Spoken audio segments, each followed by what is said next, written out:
பேராயிரத்தில் செய்த புத்தம் புதிய மெத்தை உந்தன் மேனி என்று உனக்கு தெரியுமா? சீன சுவரை போல என்பன் காதல் கூட இன்னும் நீளமாகும் உனக்கு தெரியுமா?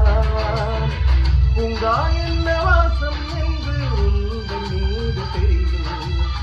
தங்கம் என்ன வண்ணம் என்று உன்னை பார்த்து தெரியும். காதல் வந்த பின்னாலே கால்கள் வென்றும் காற்றில் செல்லும் கம்பல் செல்லும் சேர்ந்துதான் கவிதை எழுதியது.